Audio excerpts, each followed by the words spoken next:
At my sister's wedding, she said, "It's better without you there." So I flew to Europe and made everyone regret it. They didn't invite me to my sister's wedding. No soft exclusion, no excuse wrapped in politeness. Just a blunt little message 2 weeks before the ceremony that said, "It's probably better if you don't come." It arrived on a random Thursday evening while I was reheating leftover lentil curry and deciding whether I had the energy to clean the kitchen. I stared at that line for a long time, rereading it as if there might be more hidden in the spaces between the words. No call, no follow-up. Just that flat statement that landed like an eviction notice from a family I was born into but had never truly belonged to. I'm 34. I live in Chicago. I've never married, never had kids, and according to my parents, have always been a little too opinionated for my own good.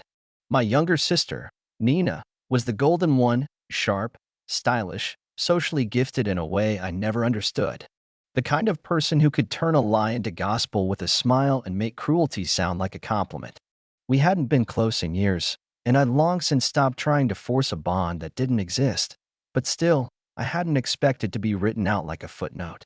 I didn't answer her text right away. I let it sit there like a weight in my chest while I finished dinner, washed the dishes, and stared out at the early April dusk creeping over the city skyline. But the longer I stayed quiet, the angrier I became. Not the kind of anger that screams or breaks things, but the cold kind that collects behind your ribs and makes everything sharp. I didn't want to beg for inclusion or ask why she'd made that decision. I just wanted to be done. So I texted back, "That's fine. I'll be in Lisbon that weekend anyway." A lie. An absolutely unhinged, last-minute lie. I had no plane ticket, no vacation plans, no valid passport even. Mine had expired 2 years ago, gathering dust in a drawer under my desk. But something about typing those words gave me an unexpected hit of power, like I had grabbed the steering wheel back after being locked in the trunk. The lie became a plan within hours. I pulled up flight search engines, scrolled through hotel options, and stared at prices that made my stomach churn. I'm not rich. I'm a freelance graphic designer, and while I make enough to live well, I don't toss money around. But revenge has its own economy, and I'd been quietly saving for years, no clear goal, just the knowledge that someday I'd need a way out. I stayed up until 2 in the morning that night, comparing routes, calculating time zones, and checking visa requirements. I didn't sleep much. My brain was buzzing, not just with logistics, but with something harder to define, a kind of fury that had nowhere else to go. I thought about how many birthdays I'd been skipped for, how many family dinners I'd sat through where my opinions were brushed off like crumbs, how many conversations Nina and my mom had lowered their voices for the second I walked in. And maybe worst of all, how often I'd been told to just let it go by people who didn't want peace, only silence. I booked the trip the next morning. Coach class, economy everything, modest hotel with decent lighting and a small terrace. Nothing luxurious. Just enough to look effortless in photos. I made a list of places to visit, restaurants I could afford if I skipped dessert, and mapped out a timeline that would let my posts drop like breadcrumbs at just the right moments during the wedding weekend. Not to crash their celebration, God no. I wanted them to have their backyard wedding with string lights and rented chairs and mason jar centerpieces. I just wanted them to feel the absence they thought they could ignore. That weekend, while they were finalizing floral arrangements and sending last-minute emails to the DJ, I was standing in line at the passport office, explaining to an exhausted clerk that yes, this was a rush renewal, and yes, I understood the fees. When she asked where I was headed, I almost said, anywhere but here. Instead, I just said Lisbon and smiled. She handed me the paperwork without comment. By Monday, the documents were approved. I depart Thursday night, land Friday morning, and stay through Monday. Short, sharp, just enough time to turn a snub into a story. The family group chat buzzed constantly all week. Photos of Nina getting her nails done, screenshots of registry links, and a nauseating number of champagne toasting selfies. I didn't comment. I didn't even open most of them. The only person who reached out directly was my cousin Taylor, who messaged, "Hey, are you going to the wedding? Haven't seen your RSVP." I stared at the question for a long time, then finally wrote back, "Can't. Out of the country that weekend." She sent back a thumbs up and nothing else. But that was fine. That was perfect. One more little whisper for the rumor mill. The night before my flight, I packed slowly and deliberately. Neutral sweaters, tailored button-ups, A new pair of sunglasses that cost more than they should have but felt like armor. I slid my passport into the side pocket of my carry-on and stared at my reflection for a long time. I didn't look triumphant. I looked tired. But underneath the fatigue, there was something steadier clarity. They hadn't wanted me at the wedding, and for the first time, I no longer cared about the why. I was done begging to be included in rooms that never made space for me. I was going to Lisbon, and I was going to make it look like I'd never wanted to be anywhere else.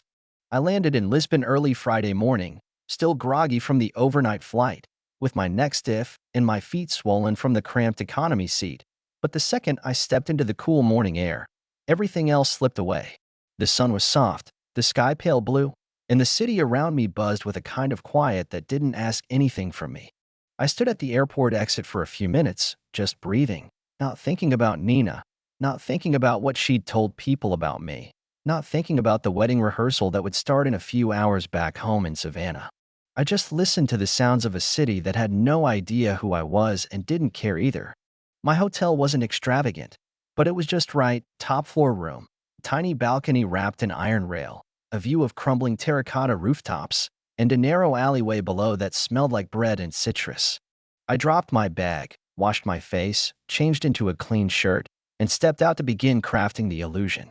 It wasn't about revenge, not exactly, and it definitely wasn't about pretending I was better off. It was about making them feel the shape of my absence, showing them that the person they decided to leave behind hadn't withered, hadn't sulked, hadn't broken, but had, instead, flourished without their approval. I walked to a little cafe I'd found online the night before, ordered an espresso and a croissant, and sat facing the street while the sun crawled up the walls of the buildings like honey. I snapped a photo, just the coffee, the edge of the plate, the faint outline of the river in the distance. I spent 5 minutes adjusting the caption before settling on, "Some mornings speak for themselves." Lisbon is loud in the quietest way. Within 20 minutes of posting, the likes started rolling in, mostly from coworkers and a couple of high school acquaintances. But then I saw one that made me pause. Ellie, one of Nina's bridesmaids, who hadn't spoken to me since my 30th birthday. Then came Uncle Harris, then Taylor, then strangely, Nina's fiancé's cousin, whom I barely remembered meeting. I didn't reply to any comments, didn't react, just let the attention do its work. Back in Savannah, the rehearsal dinner was underway.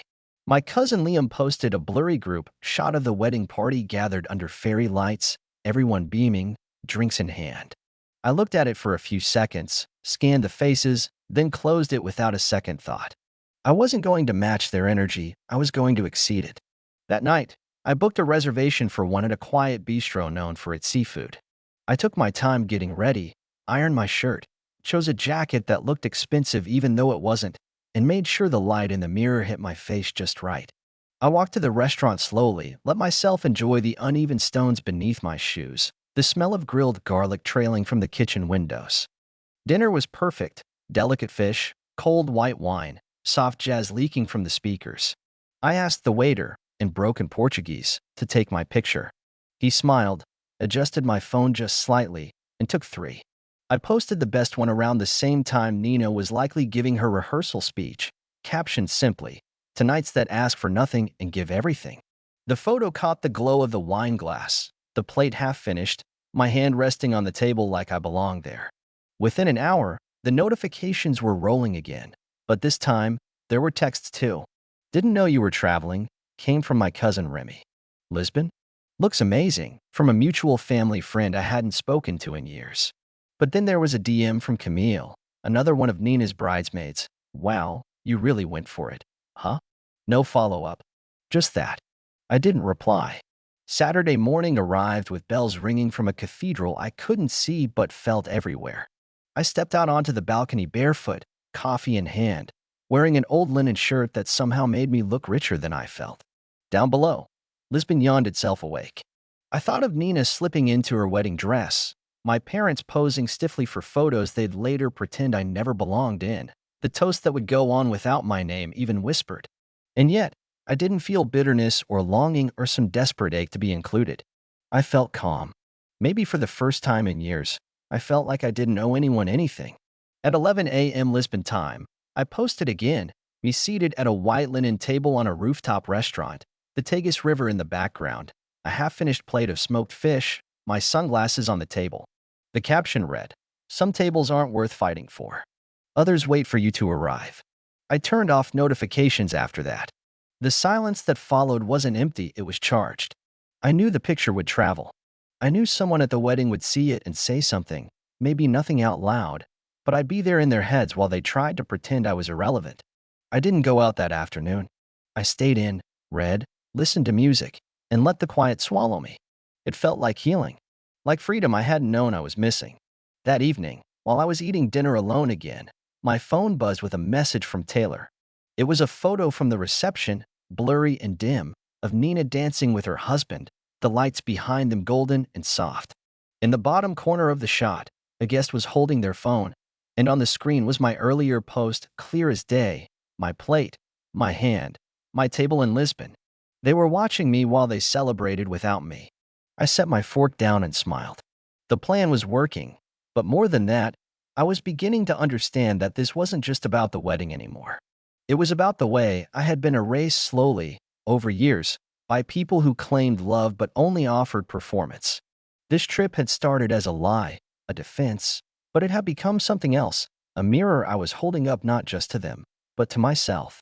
And what I saw staring back wasn't someone bitter or lost or excluded. It was someone finally choosing themselves, fully and without apology.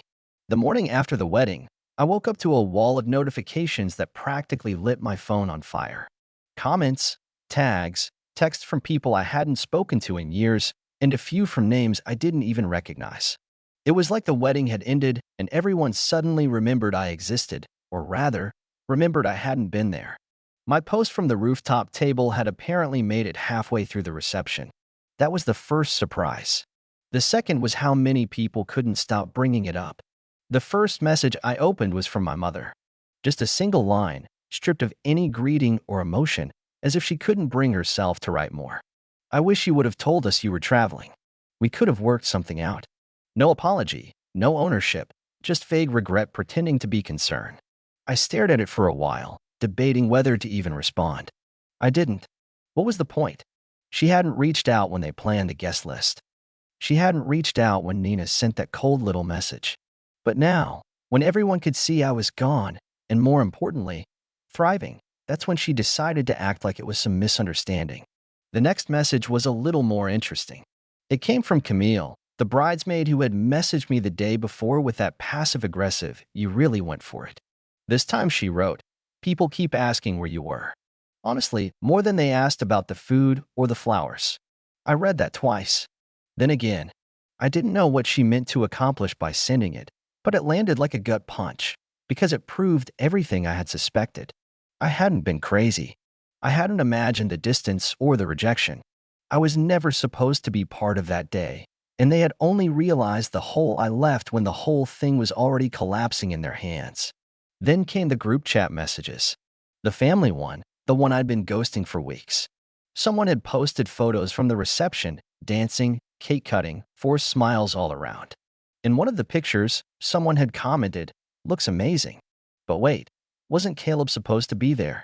That comment had over a dozen likes. Underneath it, another said, "His posts from Lisbon are unreal. Kind of feels like he's living the dream." I didn't like the comment. I didn't reply. I just watched them spiral. Every photo they posted had less to do with joy and more to do with control, an attempt to reclaim the narrative that had already slipped through their fingers. I walked along the river that afternoon, letting the wind push through my coat, my phone tucked deep in my pocket. I didn't check it again until sunset, when I sat down at a quiet overlook and saw a message from Uncle Reed, my dad's youngest brother.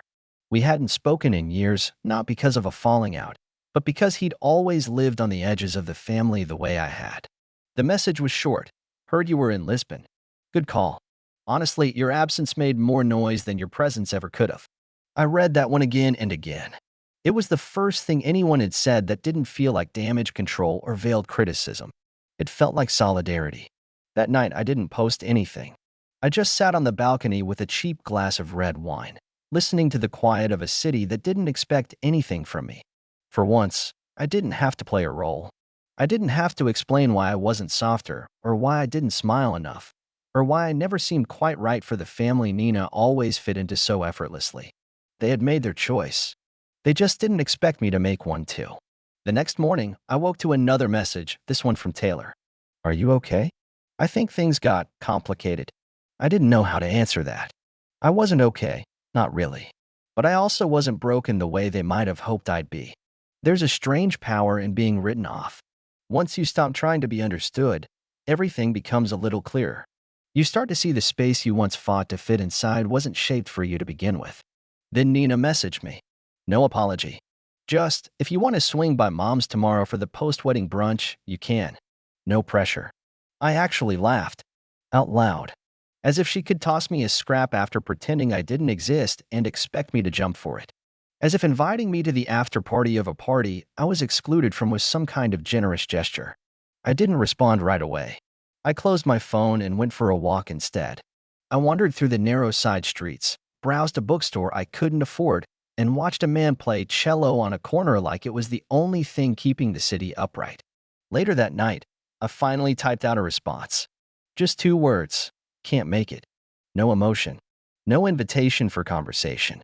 I hit send and went to bed feeling more weightless than I had in years. I didn't dream. Or maybe I did. But for once, it wasn't about them. It was about me, finally detached from the orbit of a family that had treated my presence like a glitch in their otherwise pristine image.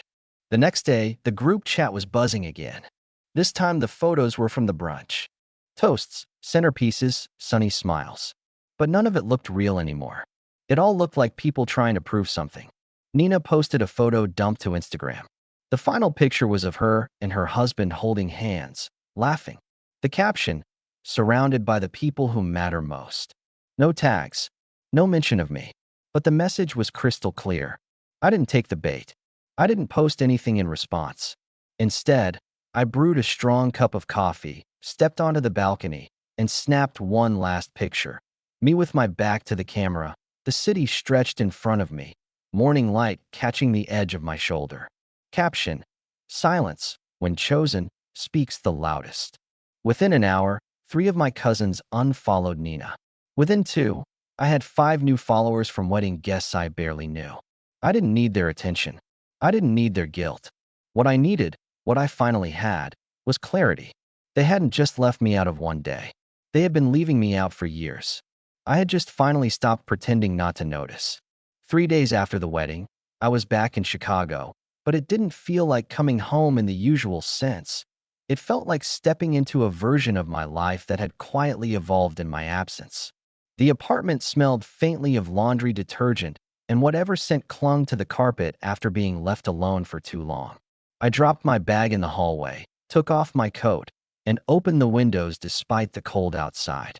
The city felt louder than Lisbon, more demanding somehow, but for the first time, I didn't feel like it was swallowing me whole. It felt like mine. I didn't check my messages right away.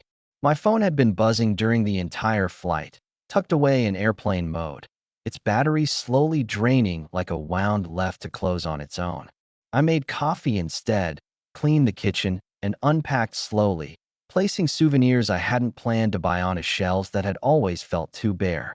It wasn't until after dinner, leftover noodles, and a glass of cheap wine, that I finally picked up my phone and faced the next wave of what was waiting.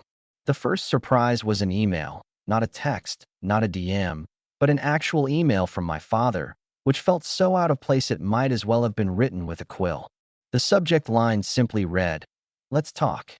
The message was brief, but heavy in that way only carefully restrained words can be. He wrote that Nina regretted how things had gone, that my mother and he felt it had gotten out of hand, that they never intended to fully exclude me.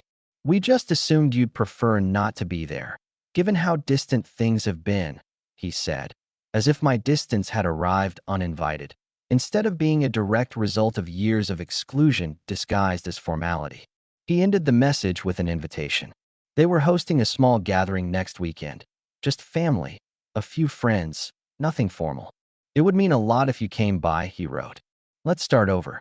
That phrase stuck with me longer than I expected it to. I read it twice, then a third time, staring at the words like they might eventually change shape. But they didn't.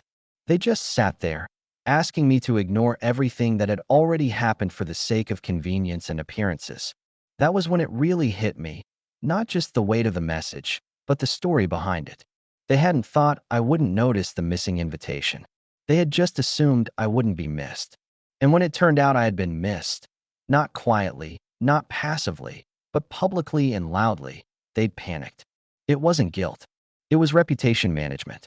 Now that people had noticed the silence, now that photos had been posted and captions questioned, now that I'd made it painfully clear I had never needed them to validate me, they wanted to start over. The part that almost made me laugh was the word regret. Not remorse, not apology, just regret, which is the language of people who feel uncomfortable, not responsible. I didn't answer right away. I closed my laptop, turned off the lights, and sat in the dark living room with only the sound of the street lights buzzing through the open window. I let the cold creep in just enough to keep me grounded. There was a peace to it that I hadn't felt in a long time. The next day, I got another message, this time from Nina. It came in the form of a text that felt like it had been drafted 5 times before she hit send. Hey, I know things got weird. A few people mentioned your trip. I didn't realize you'd take it so personally. If you want to come by the post-wedding brunch tomorrow, it's at Mom's. No pressure. I stared at it for longer than I should have, rereading the words with a kind of morbid fascination, like watching a magician fumble a disappearing act. I didn't realize you'd take it so personally, as if being told you're better off not attending your own sister's wedding was something anyone would take lightly. It was the kind of message that pretended to offer an olive branch but came with thorns wrapped around the stem. She wasn't reaching out to reconnect. She was reaching out to wrap the story up neatly. I could feel it in every word, that quiet desperation to control the narrative again. To bring me back just far enough that they could say everything had been resolved, that we were a family again, that no one needed to look too closely at the cracks still spreading beneath the surface.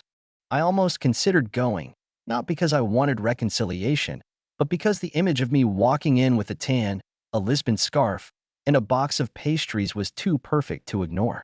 I imagined their reactions, the awkward air kisses, the stiff smiles, the frantic glance between my parents as they tried to salvage what little control they still had. But then I realized something even more important. If I walked in that door, I'd be giving them permission to pretend the fracture had never happened. I'd be agreeing to silence again, to be tolerated instead of included. So instead, I typed out a simple reply, "Can't make it." That was it. No explanation, no softness.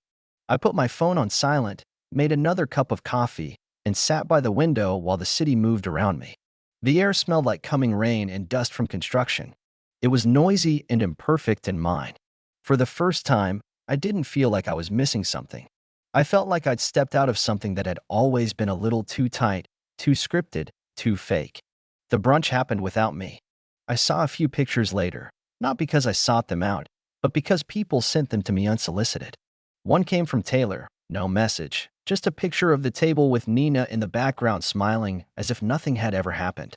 Another came from my Aunt Paula, who had always tried to stay neutral. She commented on one of my Lisbon posts, "Looks peaceful. We missed you this weekend."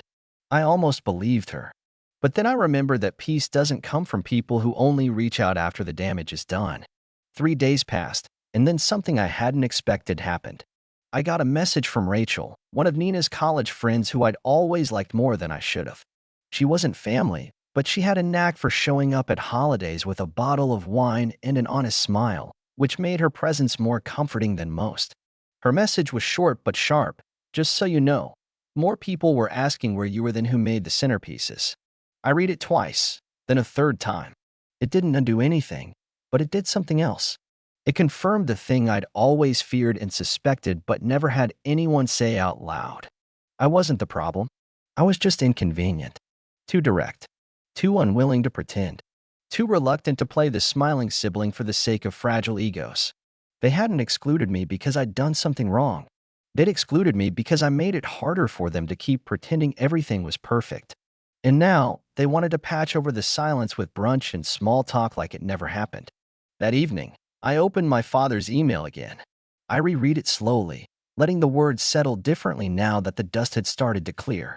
I clicked reply, then sat there with my fingers on the keyboard, breathing deeply, not angry anymore, just resolute. Then I started typing. Thanks for the invitation. I won't be coming. I don't think it's about starting over.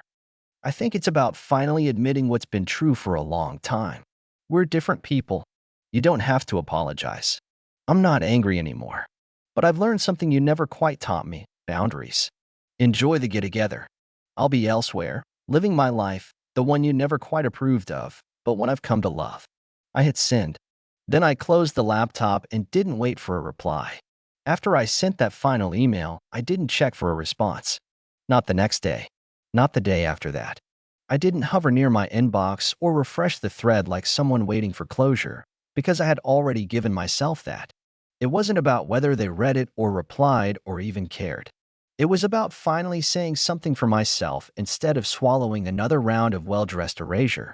There's something liberating about realizing you don't owe anyone your silence, especially the people who built their comfort on the back of it.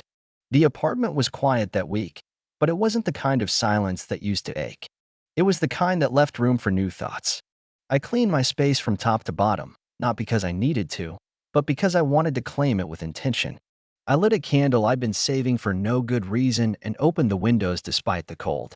There's a strange satisfaction in choosing your own life after years of being treated like an accessory in someone else's. A few days later, I posted one last photo.